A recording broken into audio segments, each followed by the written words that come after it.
Hi! Hello! Welcome back to my channel. ఈరోజైతే మీకు నేను పెసరపప్పు గారెలు ఎలా చేసుకోవాలో చూపిస్తాను. ఫస్ట్ అయితే మీరు పెసరపప్పును నానబెట్టుకోవాలి. ఒకరోజు ముందే నానబెట్టుకోవాలి. లేదంటే రేపు మార్నింగ్ చేసుకుంటున్నాము అంటే ఈరోజు ఈవినింగే నానబెట్టుకుంటే సరిపోతుంది. నేనైతే ఇలా నానబెట్టుకొని ముందే అందులో అన్నీ కలిపేసాను. అంటే జీలకర్ర అండ్ అల్లం, వెల్లుల్లి, కరివేపాకు అండ్ పుదీనా, కొత్తిమీర అన్నీ కలిపేసి ఇలా మంచిగా కలుపుకోవాలి. సాల్ట్ అయితే పచ్చిమిర్చి మిక్సీ పట్టేటప్పుడే వేసానండి. సాల్ట్, కారం కూడా కలుపుకోండి. తర్వాత పెనం మీద ఆయిల్ పెట్టుకొని అది వేడైన తర్వాత మనము గారెలు వేసుకుంటే సరిపోతుంది. నేనైతే ఇలా చేతి మీదనే వేస్తానండి. కొంతమంది ఇట్లా మనము ఆకు పైన వేస్తారు, లేదంటే ఏదైనా కవర్ని యూజ్ చేస్తారు. కానీ నాకైతే చేత్తోనే వేస్తాను. నేనైతే చేత్తోనే బాగా వేయడానికైతే బాగుంటుంది. మీరు మీకు కన్వీనియంట్గా మీరు వేయొచ్చు.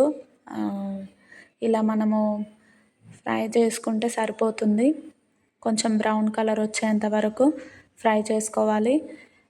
ఇంకొకటి ఏంటంటే మనము పప్పు నానబెట్టిన తర్వాత మొత్తం మిక్సీ పట్టకుండా కొంచెం పప్పు అయితే తీసి పక్కన పెట్టుకొని తర్వాత అన్నీ మనం కలుపుకున్నప్పుడు ఆ పప్పును మనము అందులో డైరెక్ట్గా వేసి కలుపుకుంటే మనకు ఏంటంటే క్రిస్పీగా వస్తాయి గారెలు అనేవి.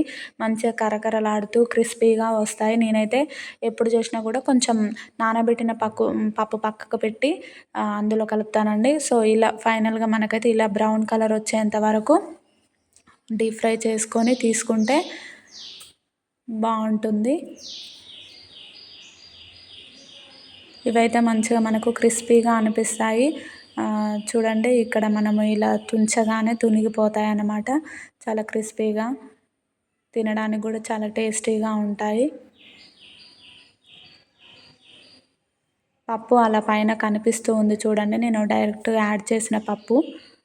సో మీరు కూడా ఇలా ట్రై చేయండి, చాలా బాగుంటాయి.